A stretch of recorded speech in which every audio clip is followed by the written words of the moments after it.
Mark Francisco, Uncle Ray's nephew through my Aunt Carla, on my mom's side.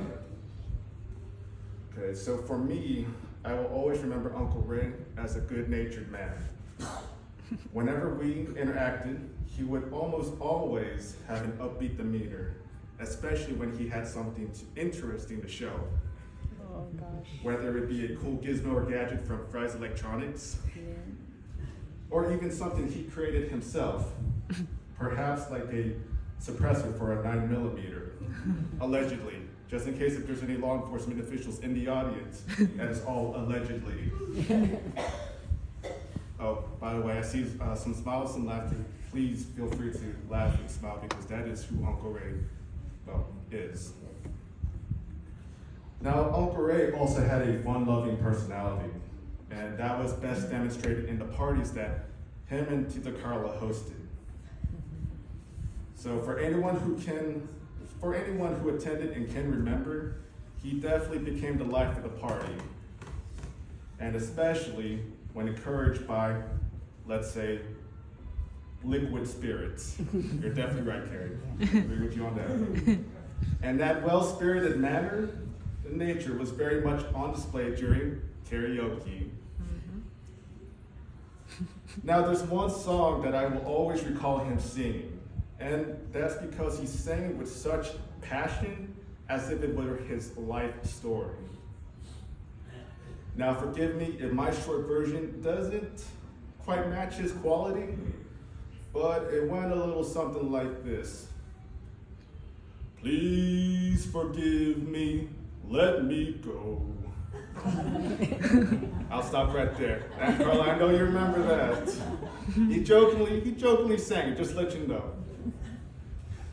Now, he sang it rather passionately, and yet it usually came off very hilarious for all of us. For me, I always wondered if there was a deeper meaning other than just a relationship that had just gone past its prime or past its time. And in a sense,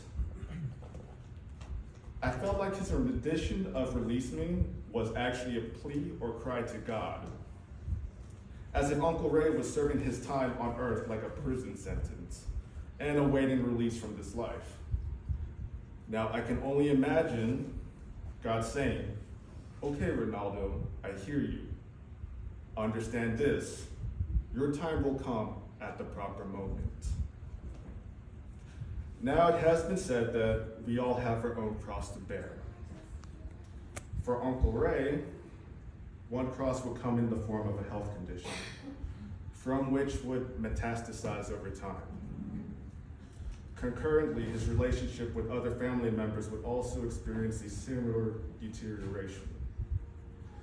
Now, why do I bring that up? Let's fast forward to a couple of weeks ago to when Uncle Ray was admitted to the Baylor ICU due to the effects of an illness that I'm certain we are all aware of. And it apparently acted like a catalyst for his demise. The Thursday after he was admitted, and I remember that day too because there was an ongoing afternoon thunderstorm. I got the call from my mom, who received word from Aunt Carla that Uncle Ray had coded and attempts to revive were underway. Now, there was a bit of confusion because at the same time, my baby sister and roommate Mariah was talking to Carrie. After I concluded the call with my mom, I was then told by Mariah, oh, you didn't know? Uncle Ray had already passed away. Upon hearing that, and seeing the rain decrease to a sprinkle, I went outside of our apartment balcony to hang some recently used gym attire, and also to take a moment to say a prayer for the departed soul of Uncle Ray. And just like a scene out of a movie, and forgive the pun, a ray of light broke through the clouds, and soon showing the full glory of the sun, if only for a brief moment. It was the kind of moment that leaves you in a gentle awe. Well, come to find out, later that Thursday night, I received a FaceTime call from my mom, who is who was now with my Aunt Carla in the ICU suite, and there in joyous disbelief.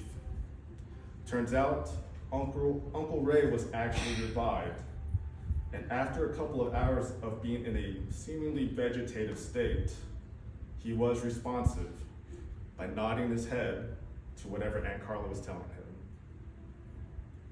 I too was also in disbelief because my sisters, Carrie and I, thought he was already gone.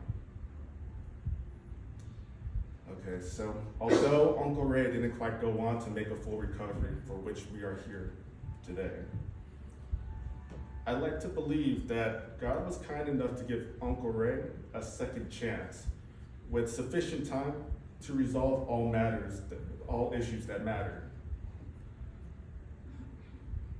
Definitely before it was truly time to go beyond that great divide. With that said, I'm happy to know that he was not only able to reunite with his brothers and sisters after such a long time, he was able to reconcile with them over any differences or quarrels they may have had.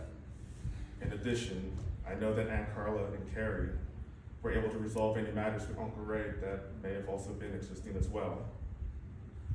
Once again, Tita Carla and Carrie, I'd like to remind you to take comfort in the fact that you were able to say goodbye to Uncle Ray, your husband, your father, in your own way. Not many are fortunate enough to have that